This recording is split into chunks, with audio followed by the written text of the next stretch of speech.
sure what it was made out of. I think this was a bit more of that stuff that I told you about. It was 15mm by 2. These were just bits of metal. You just have to make it. You just have to bend it and weld it, and do whatever you have to do to come up with something that works. So that's the pan cover.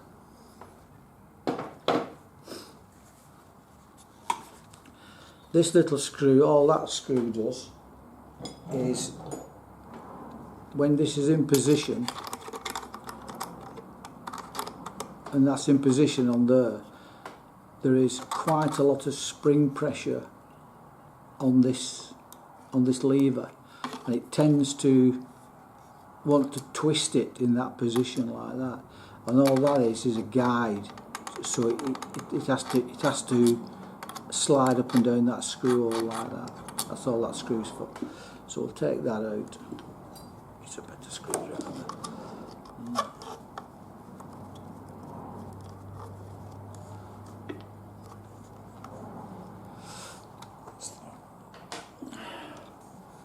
We'll take this off, which is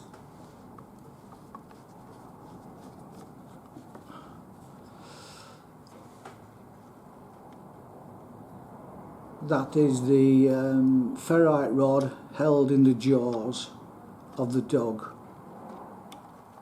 Again, this is just I think it's 6mm screw.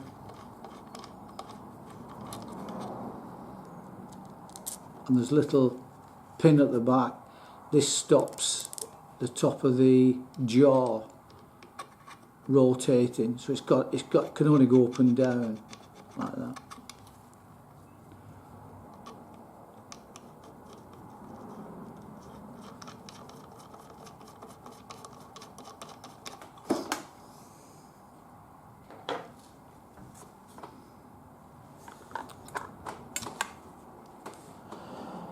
Right, I think we'll take out the lock assembly. So the lock assembly is held in by a screw there and a screw at the back here.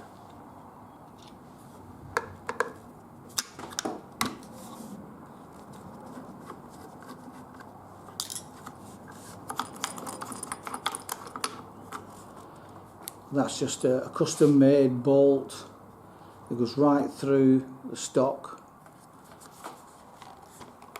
and is fastened on there, and that pulls the lock assembly into the stock. Just square that up. What we get in all this. This is the screw at the front. Take out.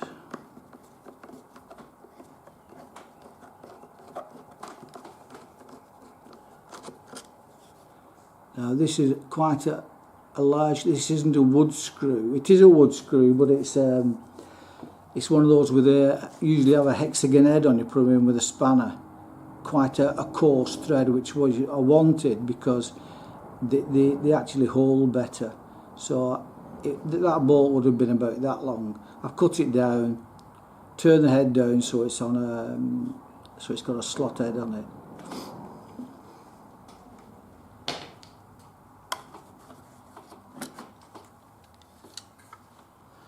This up one side for a second. So here we have the main lock assembly. What can we say about this? What we've got here is we've got two. You can call them keepers. I don't know. They're like guides, and these are holding the wheel in position so it can't move up and down, can't move out. And it's kind of securing that wheel. Now I've got to emphasise that there cannot be anything tight. This has got to be nice and free like that. If there's any friction on here, inside here, anything, there's any friction, this will not work. It has to be free. In fact, it's better being free than being tight. So, what's happening? This is where it starts to get a bit complicated now. Where do I start? Difficult. Well, let's take the dog off. Let's take the dog off before we go into that. Right. This is the dog that's held under spring tension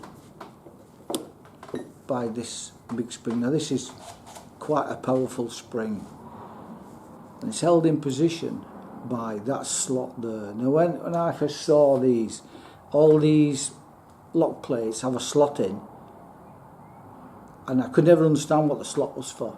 I couldn't see why they put a slot in there to hold this spring.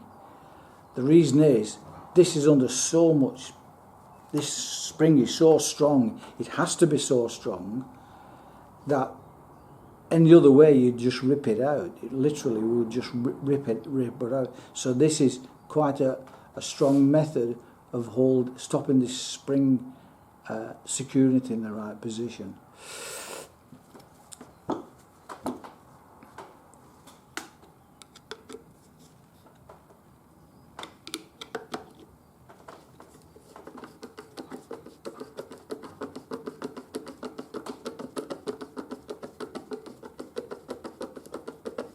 We might need a pair of pliers to stop it flying about. So this is what I call preloaded. That's always under tension. So what happens is, let's take it out first and I'll show you later on. Got to take a little bit of tension off it with a pair of pliers like that. You can do this without pliers, but it's a lot easier with pliers. The space has gone. Okay, so what you've got here is the dog, and this again is just made from a solid piece of stock steel. You just weld it and cut it and file it until you get the shape you require. Basically, I don't know how else you could do it. This is quite an important little piece. You think it's just nothing, but that is a very important piece of the dog. That little tail there, that little arc and that tail. The reason being is, when this is in the firing position, it's down there, like that. It's down there. So this spring is pushing up. This spring here, this is a very powerful spring. It's pushing up, and it's pushing up at the back of that tail there. So that is pushing up there. So it's trying to rotate that dog in that position. As you pull the dog back, that tail rides over that spring and goes over centre. So then the spring acts on this part of it and pushes it back like that, so it holds it back. So this should be either open or closed, not halfway. There shouldn't be any halfway position. It should either be like that or like that. And the way it goes over centre is the handles and the circumferences of this section here, and that is quite important. It's quite an important part, that. So this spring here is under. See how much spring there is in that, how much tension is on that spring. There has to be, because the leverage, you've no leverage here. That spring is acting on literally the centre from that pivot to there is nothing. It's nothing, and that spring's got to be able to push that up and enough force onto that wheel for it to be effective. So this spring's got to be really powerful, and I didn't understand that at first. I didn't understand the power of this spring. That's why it's locked into position like that. Now we'll take the spring out. This is not how it was done back in the day, this would be a spring similar to this, but it would be held on by a screw there and that kind of mechanism there. I've modified it and I made this block. Let's take it off and I'll show you.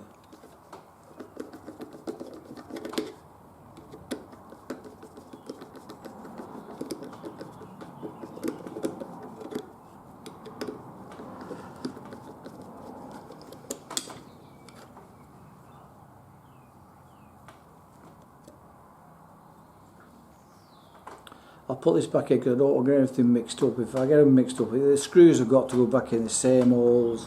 Everything's got to be back exactly as it comes back. Now this is a bit of block steel, just an ordinary piece of square steel with a hole drilled in it, and this spring enters that hole, and all that screw does is locks the spring into position.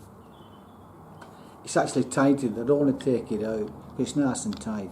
But all that does is holds the spring into position. So if you ever wanted to change this spring, just unscrew that, pull that out, put another spring in, tighten it back up again, and you're back working again. That is the keeper that fits into that slot there. Okay. This again is just made from bits and pieces that it was lined about bits of metal and what have you. The spring, I tried a few springs until I found this one, and actually I found this in the garden. There's a big long length of spring in my garden. I don't know where it came from. It was here when I got here. It was all rusty. It's just a big wire spring, and it's absolutely perfect. So I've made that one, and I've made a spur one as well somewhere. I've got a spur. So I've made some spare parts for it as I've gone along.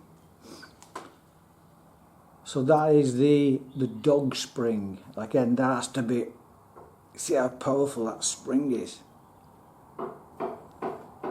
Okay, so that's the dog spring. I'll just check my camera, see how much battery I've got left. Make sure I've not run out of battery.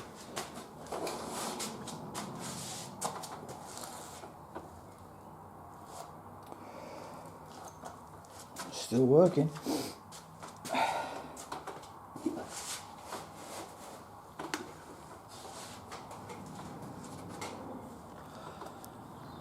Okay, so we come to the pan.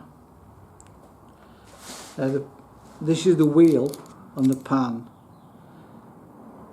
This is where your iron pyrite jumps onto. This wheel spins like that. So when it's in the wound up position, that's wound up like that. Your piece of iron pyrite jumps down onto that wheel. The wheel spins, creates a spark.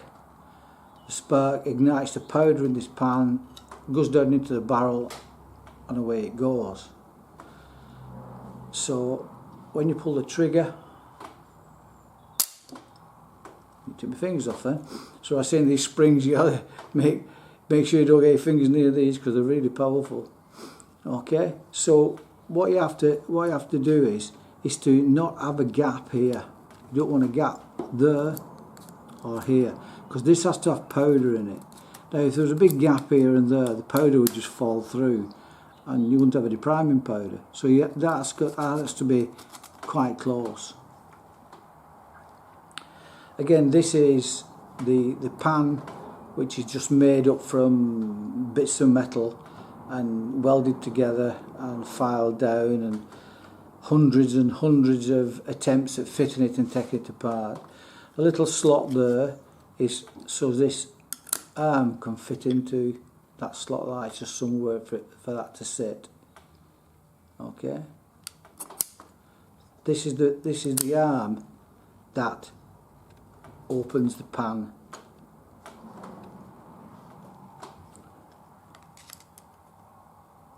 It's got a little bit too far then.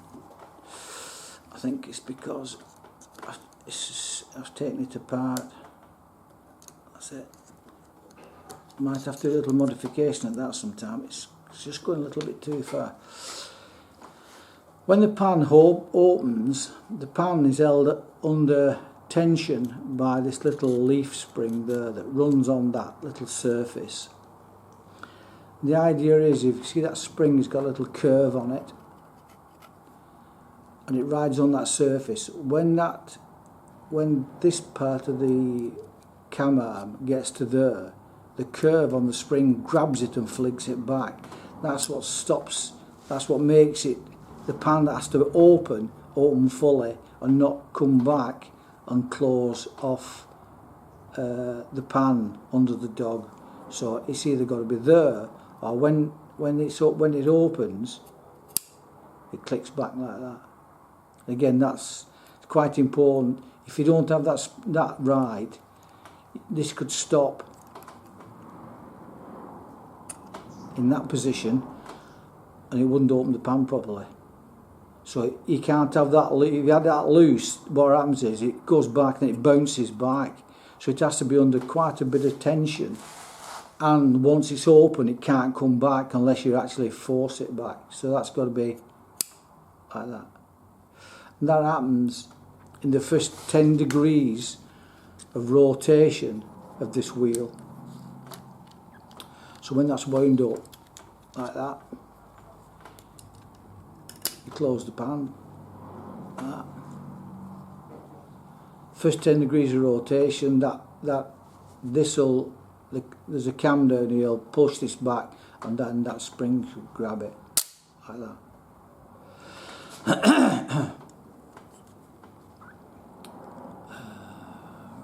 We'll take that off now because we spoke about that.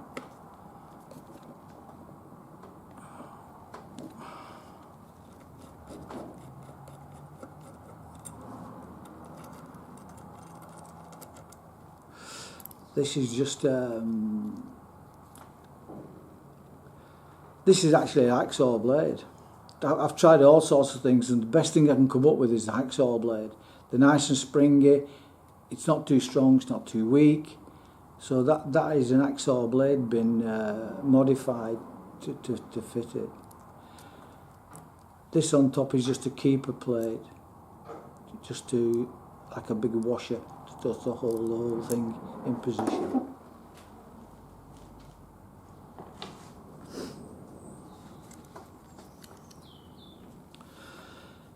This is the pan lever. Again, nothing can be tight on this mechanism. Everything's got to be slack. See, that's nice and slack. If you have anything that's tight, it will not work. The whole thing will just jam up.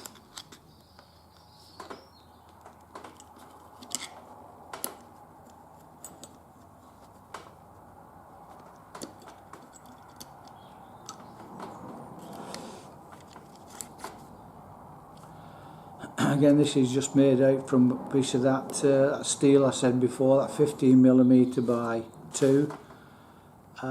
You just have to cut it out however you think, and weld bits on and cut bits